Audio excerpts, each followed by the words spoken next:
जय श्री हितहारी। शास्त्रों में भगवत प्राप्ति के लिए परहित करना अत्यंत आवश्यक बताया गया है। परहित, दूसरों का उपकार करना, इसमें सबसे बड़ा परहित है हम किसी अभक्त को भक्त बना दें।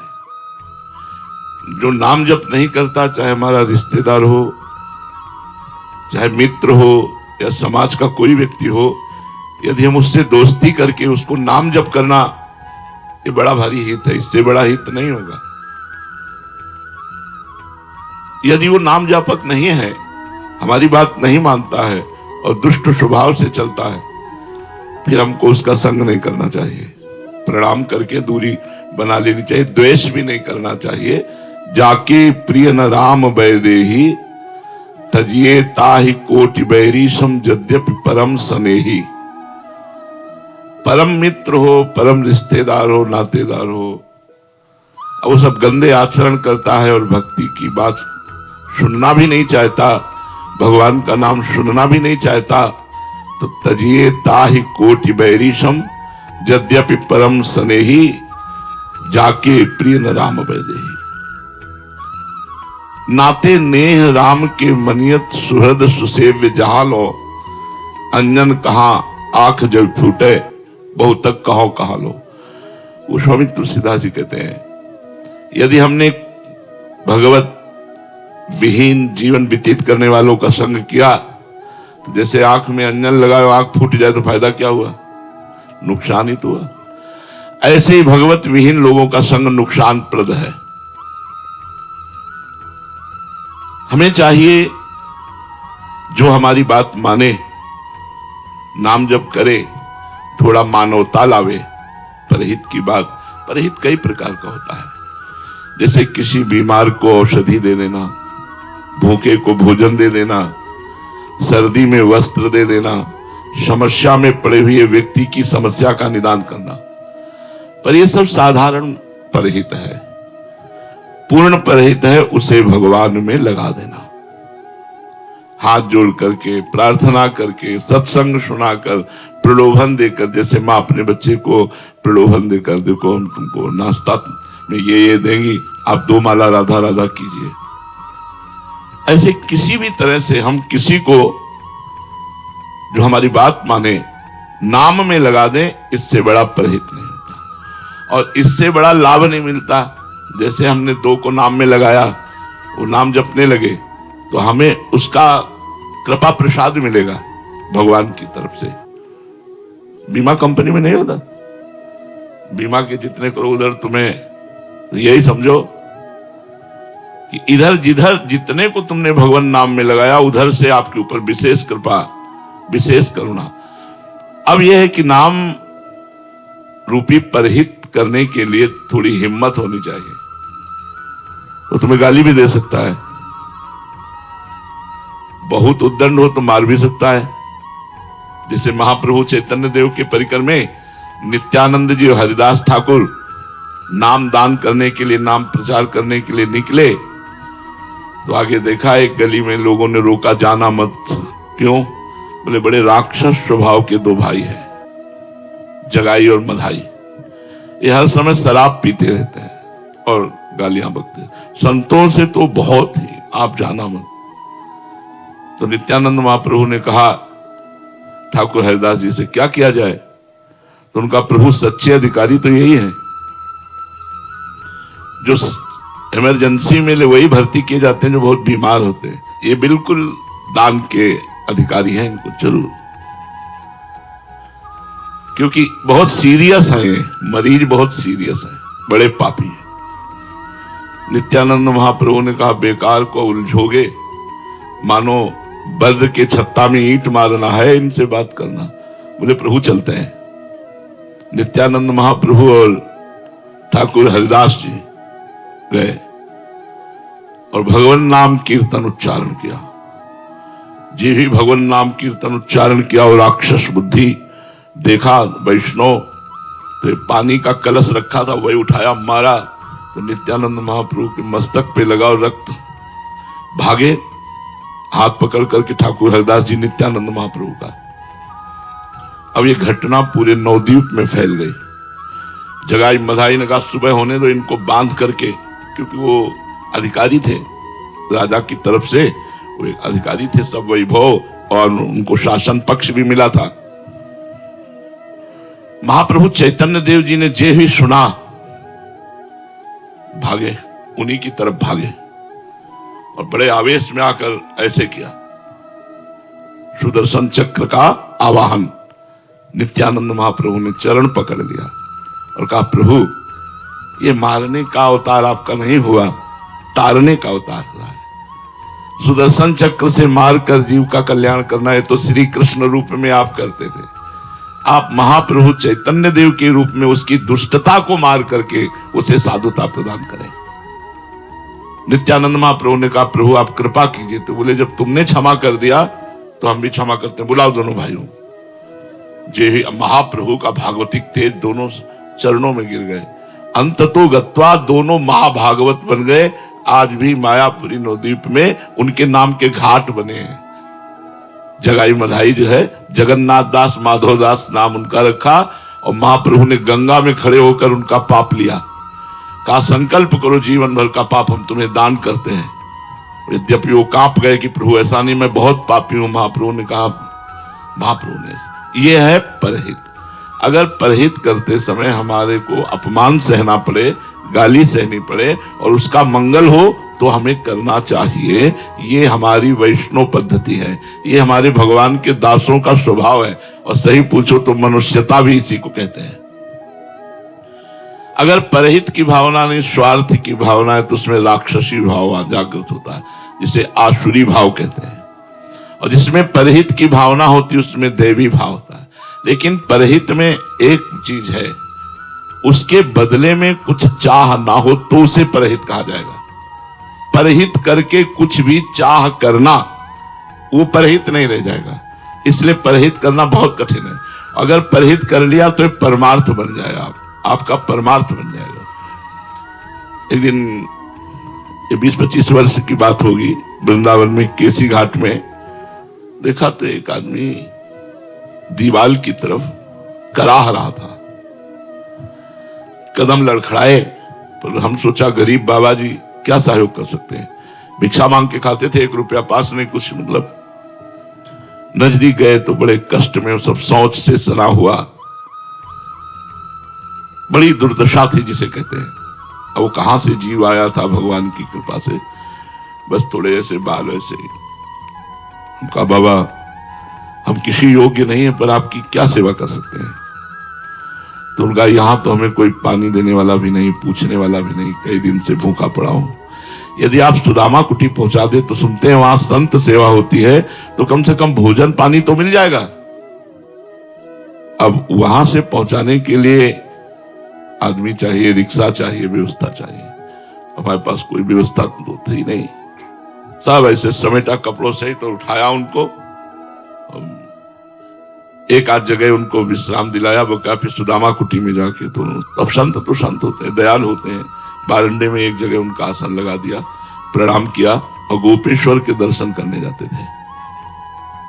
दूसरे दिन गए तो कीड़ा उनके शरीर में। गोपेश्वर जी के दर्शन करने गए, हम का महाराज आज तक जो हम आपकी सेवा कर रहे हैं, जल चढ़ा रहे हैं, उसका फल प्राप्त हो, जीव शरीर से मुक्त हो, कीड़ा पड़ रहे थे, कोई पूछ नहीं। तीसरे दिन गए तो वहां जगह खाली थी। कहो महात्मा जी, बोले वो तो पधार गए थे कल उनका अंतिम संस्कार हो गया। नाच पड़ा मन, इतना आनंद हुआ अंदर, उस आनंद को हम कैसे बताएं। परहित से भगवदानंद की प्राप्ति होती है, पर परहित का मतलब बदले में कुछ ना चाहना। अब उनकी हम कृपा की बात करते, जब दूसरे दिन गए थे जब कीड़ा, तो हमारे मन में आया कि एक बार राधा बुलवाओ इनसे। तो उनका बाबा बार राधा बोल दोगे? राधा राधा। हमसे ऐसे नजदीक बुलाया और अपना हाथ ऐसे। संतों की कृपा या किसी की भी कृपा भगवत प्राप्ति करा सकती। परहित, एक बार एकनाथ जी महाराज गंगोत्री से जल रामेश्वर जी के लिए ले जा रहे थे, पूरी मंडली थी। रामेश्वर पहुंचने वाले थे कि पास में ही एक गधा प्यासा पैर फड़फड़ा रहा था। जवान बाहर निकली थी, स्पष्ट दिखाई दे रहा था प्यासा है। एक दो भक्तों के मन में भी आया, पर उन्होंने सोचा गंगोत्री से जल रामेश्वर के लिए लाए, गधे को क्यों पिलाए। एक नाथ जी तुरंत गए और उसका सर अपनी गोद में रखा और पूरे घड़े का जल उसको पिला दिया। वो लोग रामेश्वर गए, रामेश्वर वहां गधे की जल पिलाते ही प्रकट हो गए। एक नाथ जी को साक्षात दर्शन भगवान रामेश्वर ने दिया। परहित पूज्य राधा बाबा अयोध्या गए तो सब कनक बिहारी के दर्शन के लिए जा रहे थे। उन्होंने रास्ते में देखा एक घोड़ा जो कौओं ने और पक्षियों ने खाया था, बीमार स्थिति में मरणासन में पड़ा था, मक्खियां भिनभिना रही थी। बाबा गए, ऊपर का चला उड़ा दिया और बैठ गए और मक्खियां हाँकने लगे। भाई जी इस बात में सावधान रहते थे क्योंकि बाबा भाव में रहते थे। बोले बाबा कहाँ है? बोले बाबा तो है नहीं। फिर पीछे लौटे, जब गए तो उनका चलो ना कनक बिहारी जी के दर्शन करने, मंदिर बंद हो जाएगा। तो उनका जब तक इसका शरीर नहीं छूटेगा तब तक हम कनक बिहारी के दर्शन नहीं। अब एक महापुरुष का संकल्प, थोड़ी देर में ही उसका शरीर पूरा हुआ और भगवत प्राप्त हो गया। हमारे को अगर कभी ऐसा अवसर मिले, भूखा प्यासा बीमार कोई कभी ऐसा जिसका कोई सहयोग ना कर रहा हो, अगर भगवान की कृपा से ऐसी सेवा करने का अवसर मिल जाए तो निश्चित भगवत प्राप्ति का योग बन जाएगा। भगवत प्राप्ति का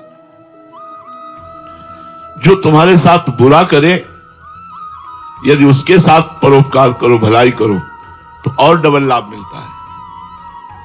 एक आपसे विरोध कर रहा है, आप उसका भला सोच रहे हो, भला बिना भगवान की कृपा के ऐसा कैसे सोचा जा सकता है। लेकिन जो हमारा बुरा करे उसका हम भला करें, ये और बढ़ करके परहित है और श्रेष्ठ परोपकार है।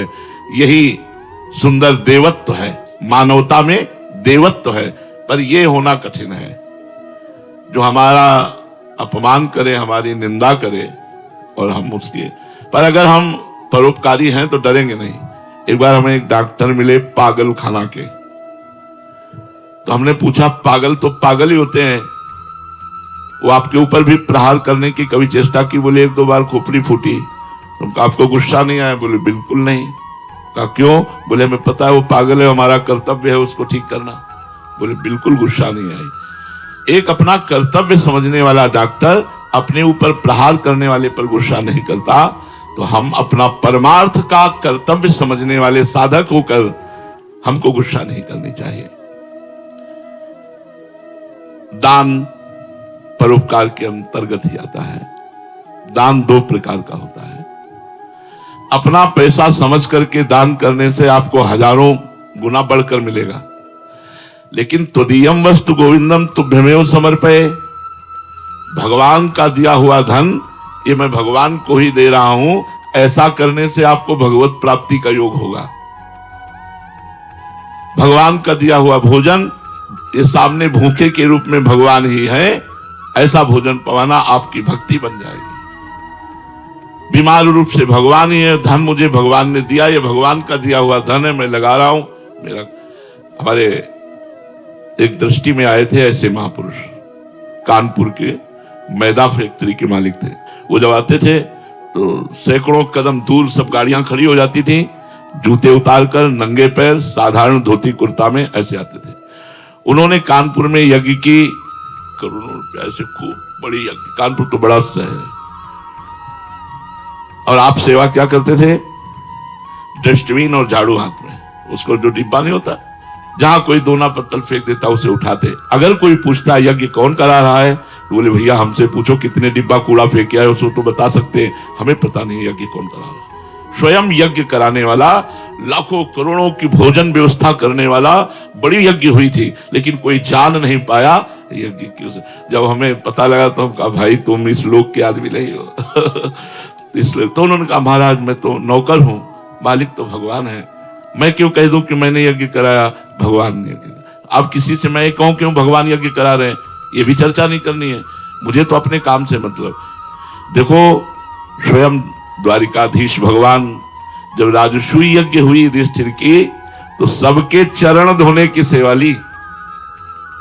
आप सुन, जिनकी अग्र पूजा हुई जो 14 भुवनों के अनंत ब्रह्मांडों के मालिक है, सबके चरण धोने की सेवा ली। हमें कोई नमस्कार करे, प्रणाम करे, यश कीर्ति ये चाह, लेकिन हम किसी को यश दें, सम्मान दें, किसी को ये दान वही सफल है जो भगवान की वस्तु मान करके भगवान को दी जाए। तो दियम वस्तु गोविंदम तुभ्यमेव समय, अपनी वस्तु मान करके यदि आप दोगे तो वो कई गुना बढ़कर मिलेगी, पर उस भक्ति नहीं मानी जाएगी। और बहुत बड़ा दान करोगे तो स्वर्ग मिल सकता है, लेकिन भगवान की भक्ति नहीं, दुर्लभ है भक्ति। भक्ति को कैसे प्राप्त करें? अगर हम किसी को पानी भी पिलाएं तो पानी भगवान का और पीने वाला भगवान, ऐसे भाव से ऐसे करोगे तो तुम्हारा दान भगवान की प्राप्ति कराने वाला बन जाएगा।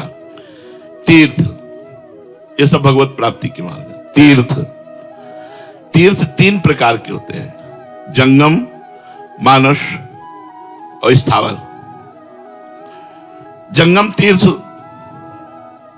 मुद मंगलमय संत समाजू, जो जग जंगम तीर्थ राजू। ये संत महात्मा चलते फिरते तीर्थ हैं। जंगम तीर्थ, मुद मंगलमय संत समाजू, जो जग जंगम तीर्थ राजू।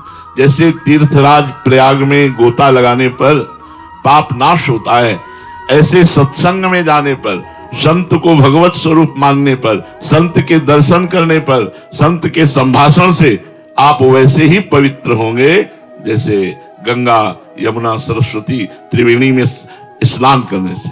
मुद मंगलमय संत समाजू, जो जग जंगम तीर्थ राजू। चलते फिरते ये तीर्थराज हैं संत जन। अगर संत समागम हुआ तो आप पवित्र हो गए, जैसे गंगा स्नान से, जैसे त्रिवेणी स्नान से। मानस तीर्थ, सत्य, जो अंदर चल रहा है वही बाहर बोले तो पवित्र हो जाओगे। अंदर चल रहा है कुछ, बाहर बोल रहे हो कुछ, उसे कपट कहते हैं, उसे झूठ मिथ्या कहते हैं, वो तुम्हें अपवित्र करेगा। क्षमा, कोई तुम्हें गाली दे, अपमान करे, तुम क्षमा कर दो तो तुम पवित्र हो जाओगे। इंद्रिय निग्रह, अच्छे अच्छे पदार्थ खाने की जो तुम्हें लालसा है वो दूसरे गरीबों को पवा दो तो तुम ऐसे पवित्र हो जाओगे जैसे गंगा स्नान से। मनोनिग्रह, मन को भोगों से हटाकर भगवान के नाम में लगाने से आप परम पवित्र हो जाएंगे। तपस्या, अंदर आए हुए काम, क्रोध, लोभ, मोह, मद, मत्सर, इनके वेगों को सह जाना तपस्या कहते हैं। यदि सह गए तो ये मानस तीर्थ है, इनसे आप पवित्र हो जाओगे। जंगम तीर्थ साधु महात्मा, मानस तीर्थ ये, और स्थावर तीर्थ ये जैसे काशी है, उज्जैन, महाकाल, ऋषिकेश, हरिद्वार, गंगा, यमुना, जितने ये सब स्थावर तीर्थ हैं। प्रयाग, पुष्कर, नैमिषारण्य, कुरुक्षेत्र, द्वारिका, उज्जैन, अयोध्या, मथुरा, हरिद्वार और द्वारिकापुरी, काशीपुरी, कांचीपुरी, बद्रिकाश्रम, श्रीशैल, सिंधु सागर, सेतुबंध, रामेश्वर, गंगा सागर, गंगा, यमुना, सरस्वती, गोदावरी, गोमती, नर्मदा, सरयू, कावेरी, मंदाकिनी, कृष्णा, ये सब स्थावर तीर्थ हैं। इन तीनों तीर्थों में स्नान करने वाला भगवत प्राप्ति के योग्य हो जाता है। जो स्थावर, मानस और जंगम तीनों तीर्थों का अवगाहन करता है वो परम पवित्र होकर भगवान के धाम के जाने के योग्य हो जाता है। भगवान के स्वरूप का साक्षात्कार किए हुए जहां महात्मा निवास करते हैं वो सबसे बड़ा तीर्थ होता है, क्योंकि तीर्थों को भी तीर्थत्व प्रदान करने की सामर्थ्य महात्माओं में होती। तीर्थी कुर्वन्ति तीर्थानि। अगर भगवत प्रेमी महात्मा किसी तीर्थ में पहुंच जाता है तो तीर्थ निष्पाप हो जाता है। तो जिस क्षेत्र में कहीं भगवत प्रेमी भजनानंदी महात्मा निवास करते हो वो सबसे बड़ा तीर्थ है, वहां जाना चाहिए, वहां की रज माथे पे लगानी चाहिए, दर्शन करना चाहिए। अगर कहीं उनके उपदेश सुनने को मिल जाए तो अपने जीवन में धारण करना चाहिए। तो 3 प्रकार के तीर्थों के अवगाहन से भगवत प्राप्ति निश्चित है, पर यदि इसे सकाम कर लिया जाए तो भगवत प्राप्ति नहीं। सकामता, गंगा स्नान करके कोई कामना करना, तीर्थ स्नान करके कोई कामना करना, संत संग करके कोई कामना करना, ये कामना भगवत प्राप्ति में बाधक है। तीर्थ सेवन यदि आप विशेष करें और कामना न करें तो आप में एक शक्ति जागृत होगी जिसे अध्यात्म शक्ति कहते हैं, और वो आपसे डट के भजन कराएगी और भजन से भगवत प्रेम और भगवत प्राप्ति मोक्ष आदि हो जाएगी। जैसे तीर्थ पतित पावन है, उससे बढ़कर पतित पावन भगवान का नाम है। अगर कोई तीर्थ न कर पाओ, कोई दान न कर पाओ, कोई परोपकार न कर पाओ और राधा राधा जपो तो सब कुछ हो जाएगा। कृष्ण कृष्ण जपो सब कुछ हो जाएगा। तो जो तीर्थ कर पावे, परोपकार कर पावे, दान कर पावे, तपस्या कर पावे, अच्छी बात है। जिससे कुछ नहीं होता, बस नाम जप करो, नाम जप करने से सब कुछ हो जाएगा। सब तीर्थों का फल, सब शास्त्रों का स्वाध्याय का फल, यज्ञ का, तपस्या का, दान का, परोपकार का, सब फल नाम में समाया हुआ है। इसलिए निरंतर नाम जपने का अभ्यास करो।